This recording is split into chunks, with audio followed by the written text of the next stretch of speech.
पाकिस्तान के लिए इस वक्त मिडिल ईस्ट से एक बड़ी राहत की खबर है। ईरान ने उसे एक ऐसा रणनीतिक गिफ्ट दिया है जो उसकी डगमगाती अर्थव्यवस्था और ऊर्जा संकट को संभाल सकता है।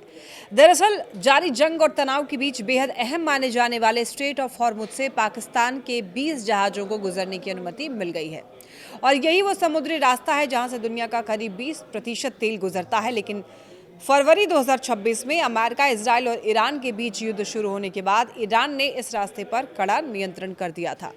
कई जहाज़ों को रोक दिया गया था और कई देशों की सप्लाई चेन हिल गई थी। तो ऐसे में पाकिस्तान भी बुरी तरीके से प्रभावित हुआ क्योंकि वो अपनी लगभग 90% तेल ज़रूरतों के लिए खाड़ी देशों पर निर्भर है। लेकिन अब पाकिस्तान के विदेश मंत्री इशाक डार ने ऐलान किया है कि ईरान ने 20 पाकिस्तानी जहाज़ों को इस रास्ते से गुजरने की अनुमति दे दी है और समझौते के तहत रोज़ाना 2 जहाज़ गुजर सकेंगे। तो इसे पाकिस्तान ने पॉजिटिव और कंस्ट्रक्टिव स्टेप बताया है।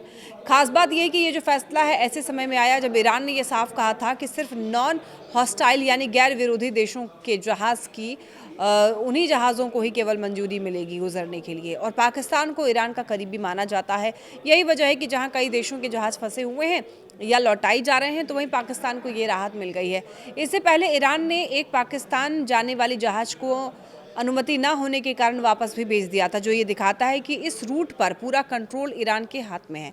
लेकिन अब ये डील पाकिस्तान के लिए गेम चेंजर साबित हो सकती है क्योंकि इससे न सिर्फ उनकी तेल और गैस सप्लाई सुधरेगी बल्कि उसकी आर्थिक स्थिति को भी राहत मिलेगी। वहीं दूसरी तरफ ये डील एक बड़े जियोपॉलिटिकल संकेत भी देती है कि पाकिस्तान इस पूरे संकट में एक मध्यस्थ यानी मीडिएटर की भूमिका निभा रहा है और ईरान के साथ उसके रिश्ते मजबूत बने हुए हैं, जबकि कई देश अभी भी इस रास्ते को लेकर संघर्ष कर रहे हैं।